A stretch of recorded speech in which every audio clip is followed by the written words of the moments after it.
envolve ali homens que, através da fé, na antiga aliança, venceram.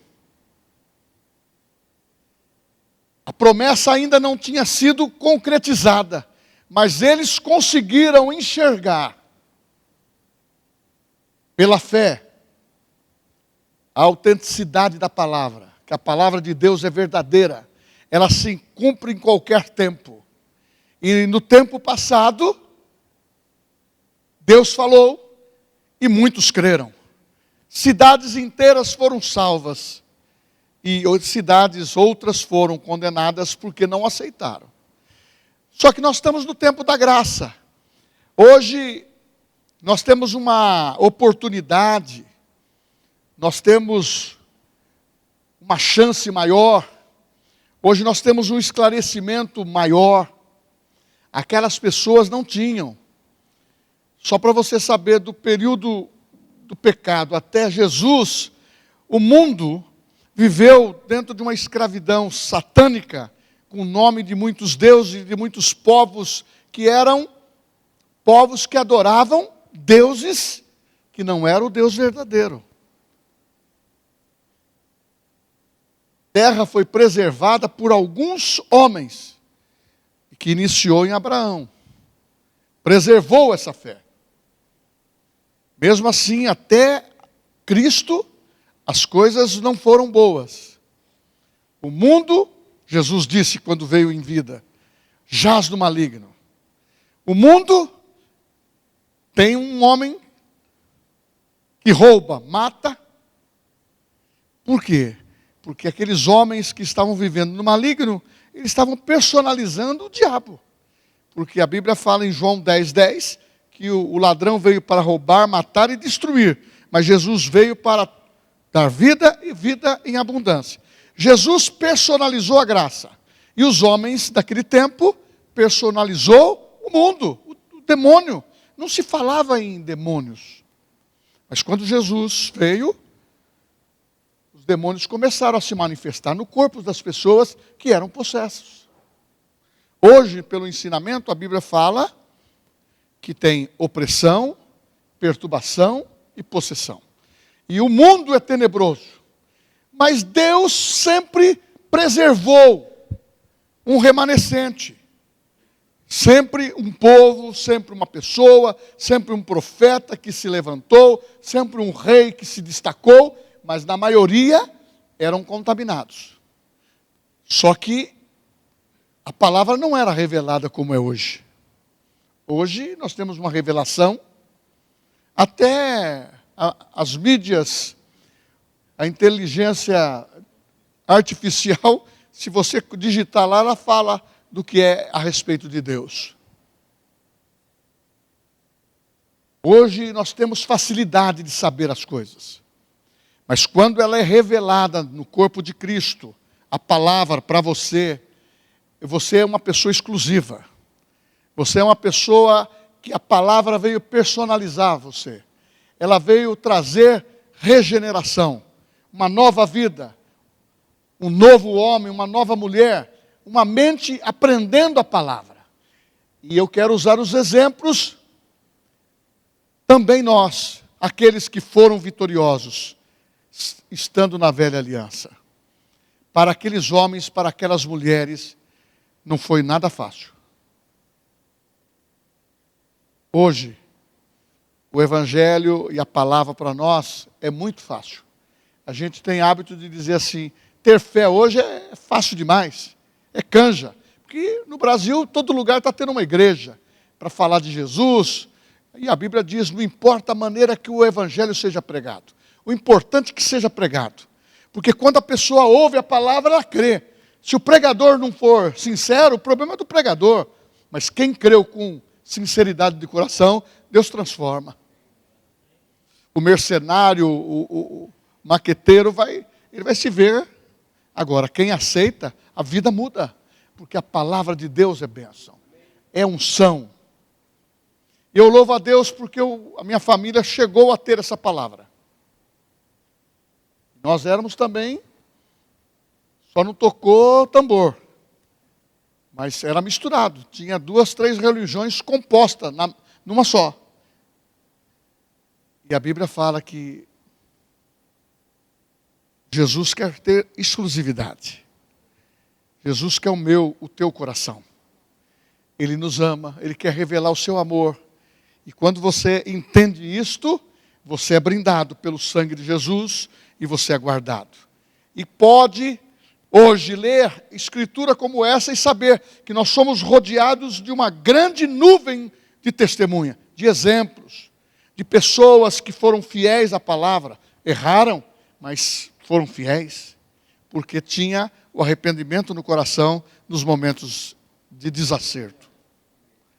Mas a adversidade e a pressão desse mundo, ela continuou naquele tempo e continua até hoje. Por isso que Jesus disse: tereis aflição, mas tende bom ânimo, eu venci. E esses homens disseram assim, quem escreveu, o escritor que escreveu a carta aos Hebreus disse: e também nós conseguimos vencer. Nós conseguimos ter a palavra. Então agora eu vou ser diferenciado. Nós não podemos ser uma pessoa qualquer. Você é um depositário do tesouro de Deus. Aqui reside o Espírito Santo. É um tesouro dos céus. Você, mulher, você, homem, é uma pessoa que tem o melhor de Deus residindo em você e o melhor de Deus na sua boca, na sua mente, porque isso é renovação. Agora, o que você tem feito para parar? O que muitas vezes é o medo, é a doença, é nesse período que você tem que insistir, ficar firme. É o medo, é o pânico.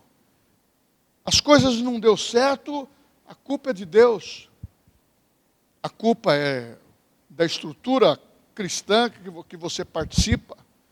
As pessoas precisam aprender a identificar com aquele que o chamou. Quem o chamou foi Cristo. Ele está dentro de você, está com você. Então, automaticamente, você precisa valorizar e olhar para estas situações que têm apavorado você, coisas que você não consegue conquistar, nem chegar, são alvos que você precisa aprender a enxergar. Você só tem aquilo que você enxerga. Se você não enxerga a tua vitória, você tem dificuldade de caminhar os passos da frente. É aonde, muitas vezes, muitos estão parando ou andando devagar, numa revelação dos últimos dias, de profecias, de palavras proféticas. É só ligar a televisão, lá no Oriente Médio, você vai ficar abismado. Jesus está voltando. Quem conhece a palavra, está vendo que o relógio de Deus está chegando no ponteiro certo, para Cristo voltar. E o mundo quer tirar isso do nosso interior, da nossa cabeça, renovada pela palavra, que isso não vai existir. Também nós, o pecado, muitas vezes, ele quer tirar você do centro. Filhinhos, eu vos escrevo para que não pequeis. 1 João 2,1. Se pecardes, tendes um advogado perante o Pai. Nada pode parar você. Porque Deus sempre dá a segunda chance. O que precisamos é ter o arrependimento. Saber que o maior habita em nós. E se houve um desvio, uma situação que nos levou a uma tristeza, e eu estava pensando, o que eu poderia dizer nessa noite, agora à tarde, que poderia fazer você parar? Em relação ao texto de Hebreus, se você olhar, eram os irmãos que eram perseguidos, levados à arena, porque eram cristãos. Eram soldados romanos que entravam na casa do crente, do cristão, tirava o filho, tirava tudo, ele perdia o que tinha. O cristão que era abastado, era confiscado tudo. Irmãos, tudo o que aconteceu no mundo babilônico, eu não vou entrar nesse mérito hoje, tudo o que aconteceu no tempo de Cristo está acontecendo agora. O mundo está querendo tirar a palavra da tua vida da igreja. O mundo quer tirar a tua visão de ser uma mulher, um homem realizado dentro das Escrituras e que você possa ter, usar e usufruir. E não perder a sua liberdade, nem espiritual e nem da sua capacidade de se expressar. Mas esses irmãos, naquela época, foram afunilados e ficaram numa situação caótica. E muitos morreram para que essa palavra chegasse aqui. Agora, o que está fazendo você parar? A primeira posição, eu vou entrar na família. É na área familiar. Eu vou ilustrar com uma história de Ana, que está em 1 Samuel. Eu não vou ler para adiantar, eu vou falar 3 ou 4 tópicos. É uma área familiar. Ana era uma mulher que tinha um temor de Deus no seu coração. Viveu num período do reino de Israel. Seu marido chamava Eucana. Naquele tempo, podia ter 2 mulheres, por causa da poligamia. E hoje é uma mulher só. E na realidade, aquela mulher estava passando um período de doença. E ela deu atenção à doença da vida dela. Ela não era uma mulher que era fértil. Ela vivia amargurada, triste. E a outra mulher gerava filhos com facilidade. E passou a ter um desconforto dentro da onde moravam. E as intrigas familiares começaram. E essa mulher, ela ia uma vez por ano no templo, sacrificar, como dizia a lei para os judeus. E ela pedia sempre a Deus um filho. Mas a outra sempre engravidava e ela não. E por muitos anos. E Deus tratou no seu coração. E ela passou a intensificar que falar com Deus, confiar na palavra, confiar no que Deus disse é melhor do que os planos de homens. Porque os homens fazem os seus planos. Mas a resposta certa vem da boca de Deus. É Provérbios capítulo 16, versículo 1. E aqui, ela enfrentou um problema de ser zombada pela a outra mulher, que apresentava os filhos e, naquele tempo, filho homem era valioso. O homem, a família precisava de descendente. E aquela mulher sofrendo dessa maneira. O quadro que ela passou era familiar. Você vê que na Bíblia não escondeu isso. Mas teve um período que ela começou a entender que ela precisava abrir mão daquilo que é familiar e que te prejudica caminhar ou perdoar. Ela começou a dar os primeiros passos. E num dos anos que ela foi, ela estava orando, e o sacerdote Eli, não eu, viu ela orando. Ela estava até embriagada, mas não de vinho. Ela estava embriagada pela oração e pelo propósito que ela tinha. Ela disse: Senhor, se eu tiver um filho, eu vou entregar ao Senhor. Oferecido a Deus. E ela, encurtando, você vai ler na sua casa, nasceu Samuel e foi entregue ao Senhor. Mas ela cresceu, Samuel cresceu em ambientes diferentes. Porque Samuel, quando nasceu, essa mulher reconquistou a vida, reconquistou a alegria. E Samuel foi entregue ao Senhor. E tudo que era desacerto passou a ter uma harmonia, acerto, um norte seguro. E essa mulher acompanhou. Aquilo que era desgraça para ela passou a ser bênção. Então Deus, dentro do nosso lar, ou qualquer circunstância, Deus, Ele reverte o mal em bem. Mas quando o propósito que você tem é você pegar o conflito familiar e não ir para o embate para destruir a sua família, mas pedir uma solução de como que você vai ter, como que você vai detectar o problema. Você precisa detectar e pedir sabedoria para agir. Homem precisa ceder, mulher precisa ceder, filhos precisam ceder, mas quando a consciência é cristã, as coisas vão crescendo. Mas aí eu fiz algumas anotações. Doenças, problemas de saúde, tudo tinha na casa da Ana. Agora, porque tem pessoa que lê a Bíblia e pensa que é uma coisa assim, que a história que é contada ali, aconteceu em um ano só, nasceu a criança, não teve mais problema, não teve mais dificuldade. Irmãos, a Bíblia fala que o sol nasceu para o justo e o injusto. Tem um tempo nessa terra. Eu louvo a Deus que você, nós nascemos num tempo que é favorável. Que é um tempo que você tem o entendimento. E eu fiz aqui algumas anotações para o entendimento de hoje. Se você está vivendo dentro do lar, o que está te fazendo parar? O desentendimento entre o cônjuge? Não me entendo com meu marido. As dificuldades, a conversa, ela fica de atravessado.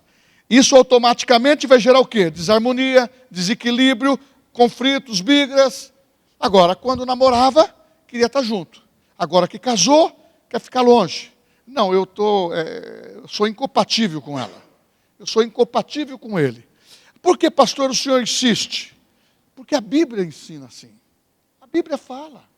Só que muitas vezes eu posso decidir errado. Então, por isso que entra a palavra de Deus através dos líderes, do pastor, das pessoas que estão ministrando. Você vem para mudar o seu sistema de vida. E quando você tem um problema em casa, a Bíblia diz que o testemunho da mulher ganha o marido. E o testemunho do marido ganha a mulher. Porque ninguém vai se converter sendo criticado, sendo violentado com palavras agressivas. Porque depois que você lança a palavra, você não busca mais. Aí cria um monte de problema. Agora, quando tem a restauração, perdoou, esquece. Eu vejo muitas vezes, uma das coisas que eu tenho falado com alguns que estão casando hoje, a pessoa namorou algumas moças, ou namorou alguns moços. Eu falei, esqueça quem você namorou. Você está casando com o Barnabé.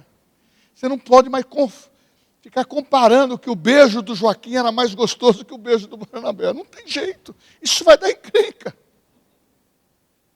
É assim que acontece no casamento. No casamento você tem que olhar pensando na harmonia. Porque se você for querer medir força dentro do casamento, você vai perder. Um vai perder o outro. Problemas financeiros, isso tem dado dívidas, dificuldades, pode cansar, há tensões dentro de casa. Por quê? A gente tem aconselhado pessoas que muitas vezes caem no engano de jogatina. Toma muito cuidado com esses jogos que estão aparecendo aí na internet e no celular. Que te propõe, você ganha aí 2, 3 vezes, aí você joga tudo, aí o que ganhou e mais um pouco, dobra e perde tudo e fica sem dinheiro. Esses dias eu dei aconselhamento sobre isso. Tem pessoas já saindo desse vício, é igual cachaça isso aí. A pessoa fica obcecado. Dívidas destrói o relacionamento. Doença é outro problema. Quem é o seu Jeová, Rafá? Quem que nós temos ensinado pela palavra, para a pregação da palavra? Que Jesus tanto perdoou seus pecados, como levou sobre si as enfermidades. Qual que é o primeiro médico que você tem que buscar? Jesus. É no nome de Jesus. Orar pela filha, orar pelo filho. É claro que nós vamos buscar uma opinião médica, se for necessário. Mas o diagnóstico que a gente tem que ter em mente primeiro é Deus. E o sacerdote, a mulher, oração. Orar primeiro. Tem que levar no pronto-socorro, tem que levar no posto de saúde, tudo bem. Não é proibido fazer isso. Mas use aquilo que você tem de valor dentro de você. Há uma unção para aqueles que têm Jesus de colocar a mão e ser curado. Sou eu que faço isso e você. Eu não tenho um dom especial diferente do seu. Talvez você não tenha o dom de cura que eu tenho, mas você tem o dom de revelação. Você tem outro dom, mas a Bíblia diz, você tendo o dom, você põe as mãos sobre a pessoa, ela é curada. Não fala. Porão as mãos sobre os doentes. Porão as mãos sobre os enfermos e sararão. Acabou. O que sara é declarar no nome de Jesus. Problemas de comportamento de filhos. Isso é um desafio na criação. Tem muitos pais ausentes e muitas mães ausentes. Mesmo que nós tenhamos que deixar os filhos na creche ou na escola, mas não esqueça de estar acompanhando, percebendo algum desvio, corrija. Dependendo do que está sendo ensinado, fale, porque nós temos que guardar a nossa criança. Porque se ficar aprendendo coisas erradas, eles vão ter uma mente errada. E vai ter uma mente perniciosa. Tito 1:15. A mente, ela pode ser escravizada. Mas a Bíblia diz assim, todas as coisas me são puras. Todas as coisas são puras, para que aqueles que creem, porque tanto a mente como a consciência, ela pode se corromper. Porque as más conversações corrompem os bons costumes. Com quem que você anda? Com quem que nós andamos? Hoje me perguntaram assim, o senhor gosta de frequentar a sociedade para fazer vendas e ter outros negócios? Eu disse, eu não. Conheço todos eles. Trato muito bem. Mas eu não troco o culto, a palavra, a família, o cuidado com os filhos, o cuidado com a minha princesa, o cuidado com meus netos. Sabe por quê? Eu preciso ter a minha família, que é o meu maior patrimônio. Mesmo que se acontecer um erro entre nós, vamos nos perdoar, que ninguém é perfeito. E não é vergonha você falar para a esposa, me perdoa. Não é vergonha você falar para o marido, me perdoa, eu errei com você, eu fui rude. Vamos se perdoar. E, terminando, o assunto é grande aqui, outro dia eu vou ministrar.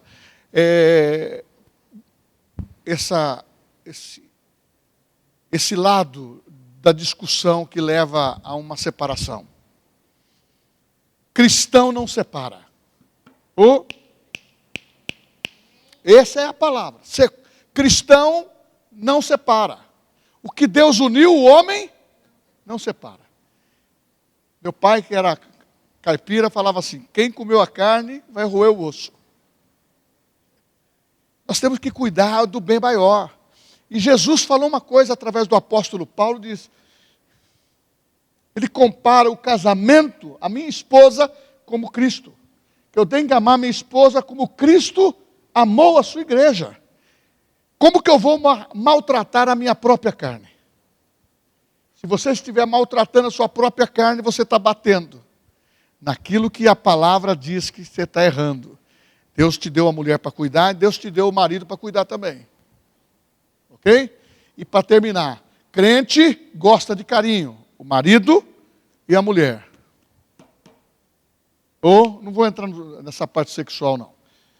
Crente precisa ter um comportamento de amor, de usufruir aquilo que a Bíblia nos permite, do relacionamento de identidade, tanto espiritual como física e emocional. Vocês entenderam? Qualquer dia a gente vai entrar nesse mérito.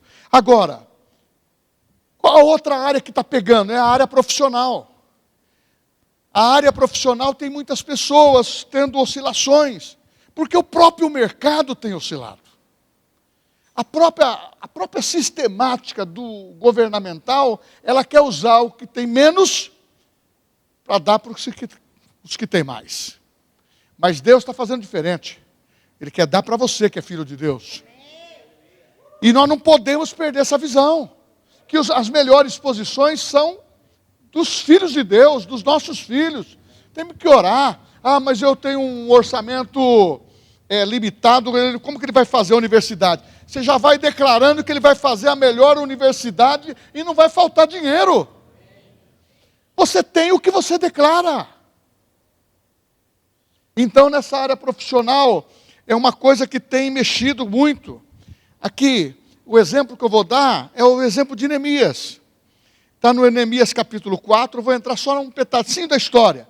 Quando houve a reconstrução dos muros de Jerusalém. Neemias foi chamado para reconstruir, para criar alguma coisa. Profissionalmente tinha que executar, administrar homens, mulheres, até os príncipes. Sabe como ele conseguiu isso? Ele delegou. Sabe como que você vence dentro da sua casa? Delega. Um pouco para o marido, um pouco para a mulher, um pouco para o filho. Tem que unir as forças. Não é só um que trabalha, são todos. Neemias ensinou os príncipes a trabalhar. Cada um tinha uma função. Porque na vida profissional você não faz nada sozinho. E se você está numa equipe, seja uma pessoa cooperativa dentro da equipe. E não fique se envolvendo com situações que o chefe vai tirar os pontos do cara que é fofoqueiro e ser o que anda com fofoqueiro. E com fofoqueira. Não pensa que as pessoas não têm a percepção. Tem. Agora, Deus escolheu você. Neemias conseguiu reconstruir o muro e as pessoas pressionando, mas Deus deu o suprimento de tudo o que precisava. Eu fiz outras anotações aqui que dentro dessa área profissional, você precisa saber remir o tempo. Pastor, eu estou trabalhando em 4 empregos e eu não me sustento. É porque você não confia em Deus. Nós não precisamos trabalhar em 4 empregos. Ô pastor, o senhor está dizendo que eu tenho que largar agora? Eu estou dizendo que você precisa remir o tempo. Porque muitas vezes você trabalha no tempo em que você poderia cultuar a Deus. Ou no tempo que na área familiar você vai separar um momento. O momento de carinho vai tempo também. Precisa ter tempo. Dá um passeiozinho. Você não pode ir no mar? Vai aqui em Barra Bonita, tem lá, não é verdade? Tem tantas maneiras de você ser feliz e se agradar com a natureza ou um passeio. Mas se você declarar, você vai para a sua esfera, vai sobrar um dinheiro e você vai investir. Nós temos que aprender a dizer, eu gosto. Não, eu não posso. Já perdeu. Eu posso. Você pode. Nós temos que mudar o nosso vocabulário. Nosso vocabulário, eu posso. Meu filho quer. Talvez aquele momento não é hora. Mas, filho, seja obediente, você terá. Meu neto me ligou lá de Campina Grande. Vovô, a mamãe está falando aqui que eu já guardei um determinado dinheiro. Eu falei assim, você está cumprindo a escala de obediência que a sua mãe te passou. Então, o vovô está contigo no projeto. Temos que ensinar a obediência. Nós temos que aprender que o trabalho dignifica. E a desmotivação no trabalho é uma coisa muito ruim. Você está no trabalho, aquele trabalho está rendendo ao seu sustento da família e você está falando mal do trabalho. Mas eu estou trabalhando em 4, irmãos. Quem trabalha em qualquer área, eu trabalho por hora, eu trabalho por dia. Se você fizer o valor e fizer bem feito, a pessoa paga mais do que aquilo que é ajustado ou normal. Agora, tem pessoas que trabalham e você tem que refazer o trabalho.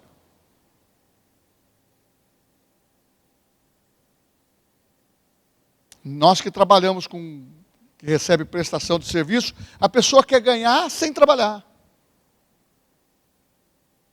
Tá? Aí, eu sempre uso esse exemplo, minha mulher não gosta muito, né, mas eu uso. Sim, para falar.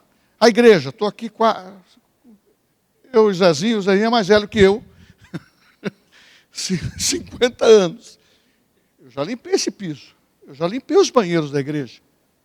E todas as mulheres que vêm trabalhar aqui, hoje eu tenho a Marlene, nós tínhamos a Maria que ficou quase 30 anos aí. Mas né, minha mulher vinha aqui limpar para ensinar como que vai fazer as coisas. Sabe por quê? Aqui é a casa do Senhor, é a minha casa favorita. Não é que... Nós temos que fazer o melhor. Eu aprendi, se hoje eu tiver que limpar um banheiro, eu limpo bem. Agora, eu não tenho precisado, mas se precisar eu faço. Só que muitas vezes a pessoa está desmotivada para o trabalho. Falta reconhecimento. Olha, ninguém me reconhece. Começa a falar isto, você não vai ser visto. Porque a pessoa que começa a ter esse atrevimento de ficar cobrando aquilo que faz, ela nunca ou ele nunca vai ser reconhecido.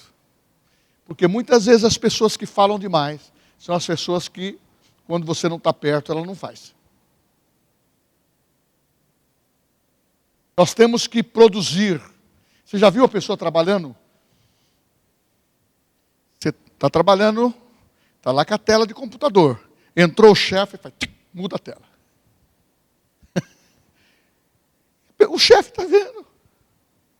Uma coisa simples, não é? Mas tudo tem um horário. Você sabe que tudo pode ser feito na hora certa, e todos, principalmente o seu chefe. Eu tenho lá no escritório uma chefe lá que é parada dura. Agora eu tenho pessoas que mais fácil de lidar. Uma das coisas que eu tenho dado conselho, eu sou uma pessoa que eu gosto de indicar a pessoa para trabalhar em outro lugar, dou carta de referência, tudo mais. Mas de vez em quando a pessoa me liga e fala assim, o pastor, ou Eli Parreira, a pessoa lá eu vou ter que mandar embora, porque a pessoa estava evangelizando aqui, ao invés de evangelizar, falar de Jesus, ele está falando que vai todo mundo para o inferno. E que ele tem que ter privilégio, porque ele é filho de Deus. Tem que ter privilégio, mas não é assim que se conquista. Aí eu pego, a pessoa sai, eu vou indicar crente, cristão. Mesmo que a pessoa errou, ela vai ter uma outra oportunidade. Porque eu também tive. Nós temos. Jesus nos dá isso. E quem que você vai indicar? É o crente, é o cristão. É o da família. Mas esse da família dá um pouquinho de trabalho. Trabalho, nós estamos acostumados. Até a volta de Jesus, até gente da nossa família vai dar trabalho. Então, nós vamos, agora, da família de Cristo, é nós que vamos morar no céu junto. Muitas vezes, membro da nossa família, se não aceitou Jesus, não vai estar lá. Mas nós vamos andar na rua de ouro. Juntos. Porque nós somos de Cristo. Então o trabalho vai dignificando. Então desmotivação, falta de reconhecimento, se sente subestimado, não valorizado. Começa a se valorizar. Começa a fazer o melhor. Tenho certeza que esse era o sentimento de José. Fazia o melhor. Da prisão a governador do Egito. Esse moço que está no governo de São Paulo, não vou falar o nome, passou em vários escalões, nunca sonhou em ser o que é, mas trabalhou. Agora, se ele está num partido, outro, não me interessa. O que interessa é a índole da pessoa no sentido do que ele está fazendo e o seu reconhecimento. Porque eu sei que ele está num bom partido. É claro que se eu tiver uma pessoa que está num partido, que está apoiando as ideologias, aborto e tudo mais, eu estou fora. Pode ser meu melhor amigo. Sabe por quê? Eu tenho que ficar com a palavra. Não é a política que eu quero, não. Conflitos entre os colegas. Crente fica brigando no serviço. Mulheres intolerantes, homens intolerantes, tudo briga. Você acha que é um bom testemunho para nós? Avalia, não estou julgando ninguém. Aqui, graças a Deus, ninguém faz isso, é só na igreja do vizinho lá. Aí a pessoa começa a ter insegurança. E aquele emprego, que deveria ser bênção do sustento, ele perde o emprego. E aí, como que fica? Volta para casa, sem emprego. Amor, fui mandado embora. Irmãos, nós temos que dar um basta nisso. Aqui, eu não sei se tem alguém, eu não ia entrar nesse mérito assim. Se tem alguém, reavalia e começa a tomar uma outra postura de comportamento. Nós temos que aprender que aonde a gente convive, as pessoas têm que ter saudade da gente. Olha, que bom que você veio, Eli. Que bom que você veio, Maria. A pessoa tem que ter prazer de nos receber. Agora, se a gente não marca a vida de ninguém, então a gente precisa abrir mão. Eu sou uma pessoa que aprendi a abrir mão. Quando o gênio quer personalidade do velho homem, quer mascar, eu falo, não, eu sou um novo homem.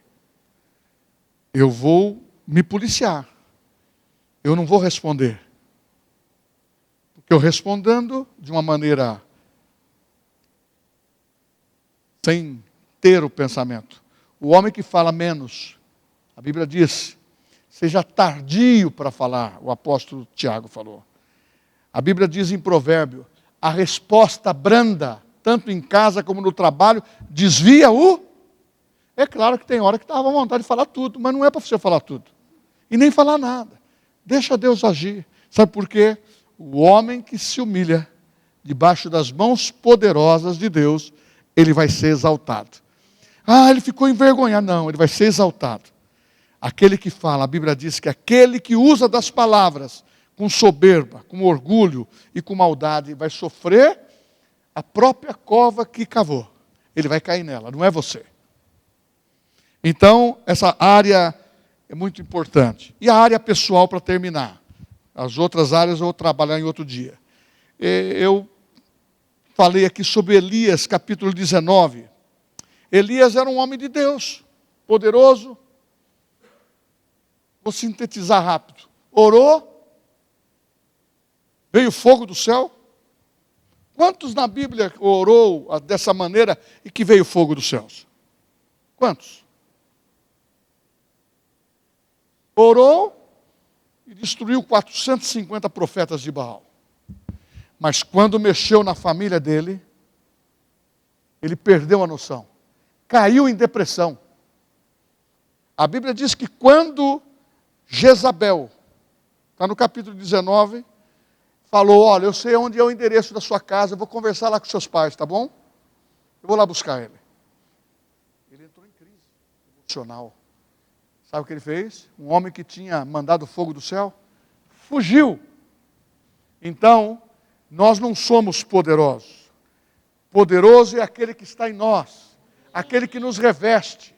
A gente precisa pedir o revestimento de Deus e uma consciência de agir pela palavra e dizer, Deus, eu não posso, não vou ser picado por esse vírus, essa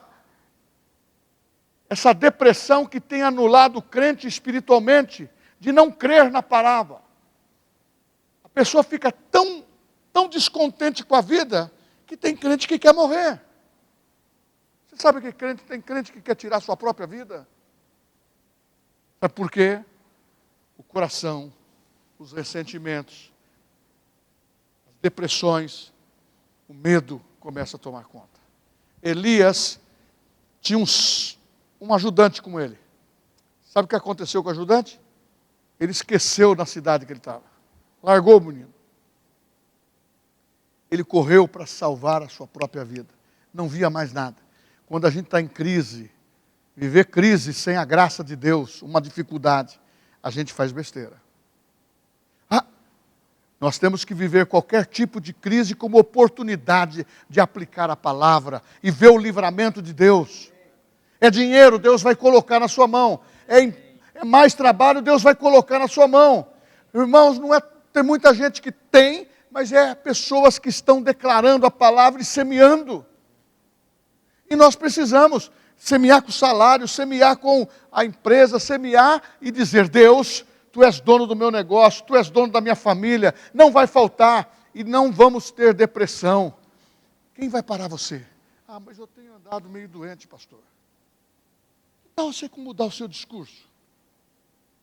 Eu passei umas dificuldades depois da Covid, e quando eu chego na minha mulher para falar alguma coisa, eu falo assim, vamos para frente. A palavra diz isso. E quando ela precisa, eu falo, a palavra diz isso. Um ajuda o outro. Esse que é o sentimento. E quando um está fraco, o outro levanta. Diz que se você está com um momento difícil, Elias teve. Poderoso. Agora, o que faz a diferença é o que está dentro de você.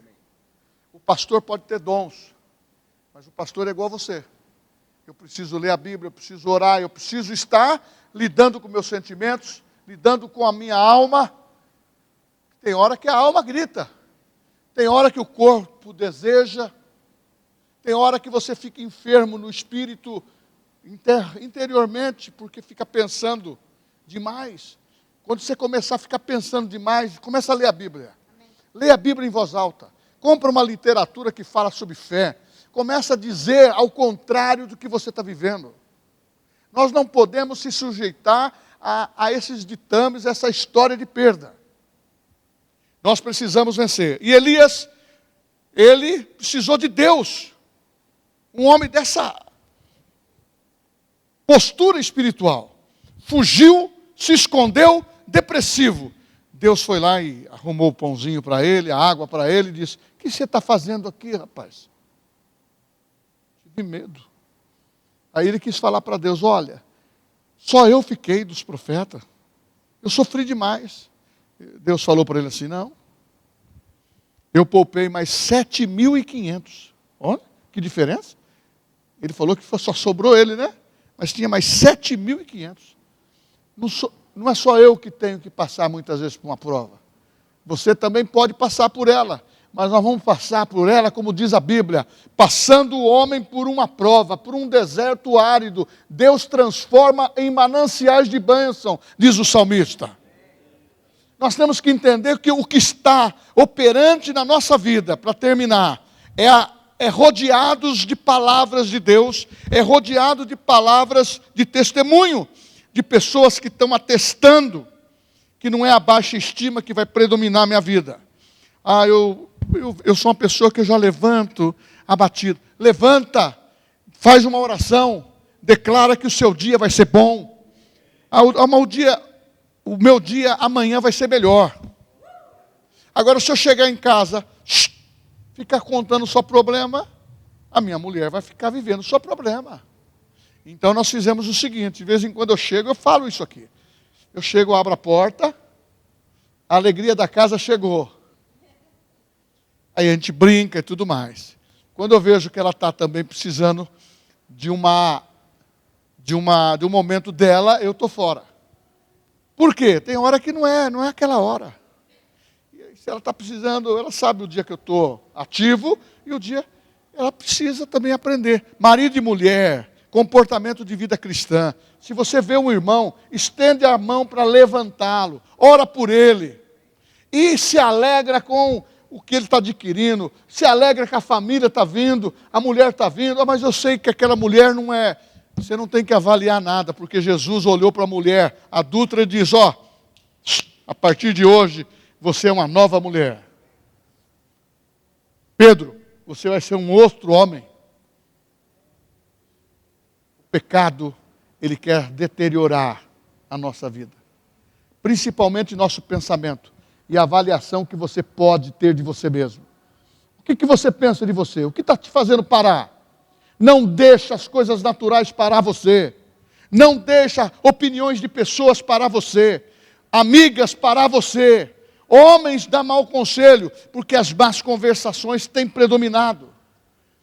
Quem que não é tentado aqui? Quem que vai falar? Todos nós somos tentados segundo a nossa própria cobiça. Ela nos atrai e pode gerar morte. Então, é aonde nós temos que dizer: Deus, o Senhor me deu um escape. Deus, o Senhor nunca desistiu de mim. É nessa hora que eu estou entrando nessa prova familiar. Me ajuda, me dê inteligência. Nessa prova do relacionamento profissional, eu não vou pedir a conta por causa da pressão negativa, se alguém gosta de mim ou se alguém que não gosta. Você vai ser profissional. Pronto. E essa parte pessoal, eu posso ser melhor. Pastor, mas eu posso ser melhor do que eu sou. E quem pode tratar isso comigo é o Espírito Santo. E eu termino aqui. Deixa o Espírito Santo colocar o bisturi e falar: Eli, talvez essa cirurgia interior vai doer um pouquinho. Faça, Espírito Santo. Espreme o carnegão. Sabe por quê? Nós temos que estar sujeito a Ele. Eu e você, nós, a igreja, é um exército de vencedores. Vamos renovar nossa mente. Vamos ficar em pé e vamos cantar um hino da vitória.